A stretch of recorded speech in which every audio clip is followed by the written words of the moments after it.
Nope. Nope. That is not a game I want my kids to play. What's that? No son, you may not use my account to play. I'll have to set one up for you. Hang on. Hi. I am Dad Plays Games, and today let's take a look at the parental controls of Google Stadia and make some comparisons to other platforms I have experienced with. As your gaming library grows, you will undoubtedly run into games you would like to share with your kids, as well as some games you would rather they didn't even know existed for at least a couple more years. With family sharing becoming a feature all platforms have one way or another by norm at this point, doing so is usually quite straightforward. All platforms have unique rules for how sharing works, but in general, you can share your digital library just like you could share your discs between your family members back in the good old days. Google Stadia, being one of the more recent additions to the gaming scene, also have this feature since fall 2020. But with sharing your library comes the issue of what games you want your kids to be able to play. So in this video, let's take a deep dive into how Google Stadia does this. First of all, you will need to set up a Google Family Group. This also has the added upside of adding sharing and parental controls to Chrome, Chromebooks, Android and Google Play, and possibly some more services that I didn't list here. Any mobile apps you've bought, or even Google Play Pass, is automatically shared within the family group, along with Google Drive storage, YouTube Premium family plans, and more. Once this is set up, you will log back into your Stadia account and go to the settings menu. From here, you go to the Family tab and click See Dashboard to start the process. You scroll down to your kids' account. If they don't have one, set up your Google account and add it to the family group first. Next, go through the setup process and select an avatar, choose a screen name and all that jazz. After this, it's time to set up the child's parental controls. You can choose an age rating that will act as the baseline, then you choose how the child may connect to other players, messaging, voice chat and multiplayer invites. Is this something you wish to or not? Next is a bunch of privacy settings. All of them can be set up to be private, public, or friends only, or friends of friends. The level of privacy settings here are quite satisfactory and flexible. The only possibly missing thing here really is the option to use whitelisting or parental approval for things like friend requests, but all in all it's a solid offering, but not quite perfect. Lastly in the setup process is the payment method for the family, if you haven't already set one up. Any purchase made across Google with the family payment method is available to all family members, and any account can initiate the purchase. It is also possible to require approval for each purchase from the family group administrator, especially when your kids make the purchase. Each time your child wants to play a new game, shared, pro, or purchased, you will get an approval request to say yes or no to that specific game. Great! Accidentally shared Doom to your 8-year-old? Just deny the request or remove from the list. Crisis averted. Thank you, Stadia. But does this mean you can now play together? Well, yes and no. Stadia lets you play one game and any family member another at the same time. But try to launch a game already in use and you will ask to either wait or buy another license. But I already own it, you say? Yeah, you have one license, and that means one simultaneous use. But you can buy additional licenses on any other family member and share those. And just like that, several of you can play the same game at the same time. Honestly, it kinda makes sense to me. Remember how we chose an age rating earlier?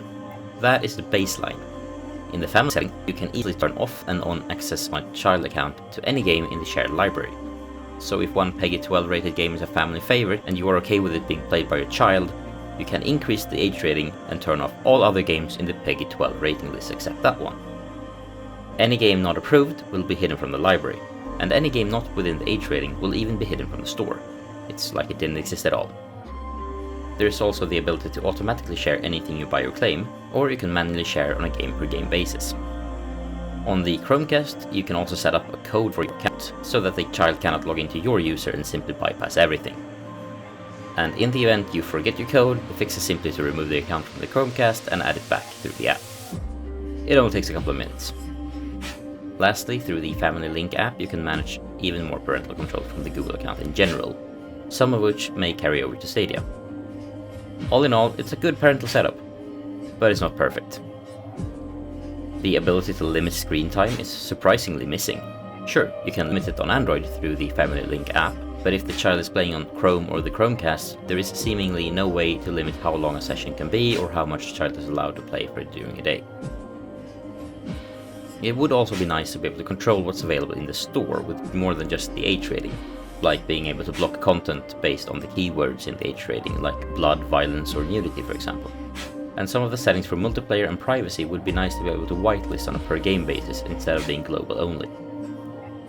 And while the library is still growing and getting bigger by the month, the availability of family games are obviously smaller than on other platforms for now. Minecraft, Fortnite, Roblox, etc. are currently missing from Stadia.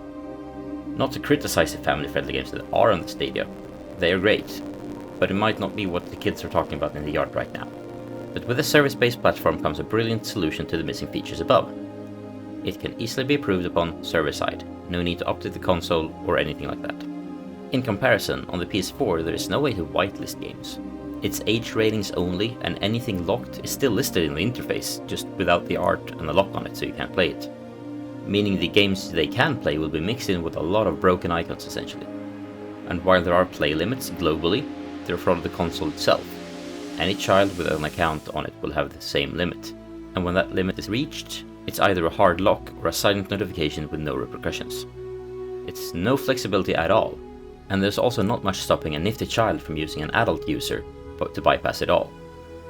PS Plus is also tied to the user, so only the account owner with a PS Plus subscription can play online. You want to play local co-op combined with online games? Some require a separate PS Plus subscription for every player. The Nintendo Switch allows for family subscriptions to the Plus service and multiplayer access, but it is still a subscribe for multiplayer situation, and if a child goes over the global play limit, which is on the entire device, it's either unlock it until the device is powered off, or a complete lock. Any failed attempts to unlock or other notable notifications are sent as push notifications to one of the parents, because you can't set up two parents in the mobile app for the parental controls, and usually I get them hours later. Using someone else's user account is also very easy, as is creating new ones. My 5-year-old has not only accidentally renamed all users to a random letter, he set them all to the same picture and added another 10 users to his Switch. All in all, it's not a great offering either. To be totally honest, my experience with PC, iOS and Xbox parental settings is unfortunately way too limited to review.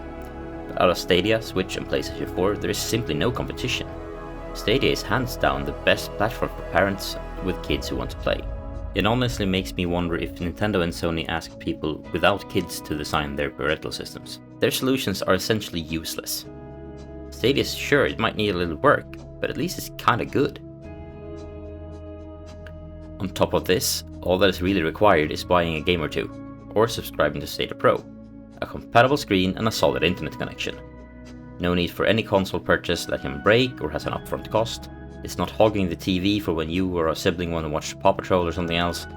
Just move the session to a phone, computer or tablet. And it's always with you. If you're at a restaurant or family gathering or wherever you need a quick babysitter in the form of some gaming, providing you have a solid connection, it's easily accessed.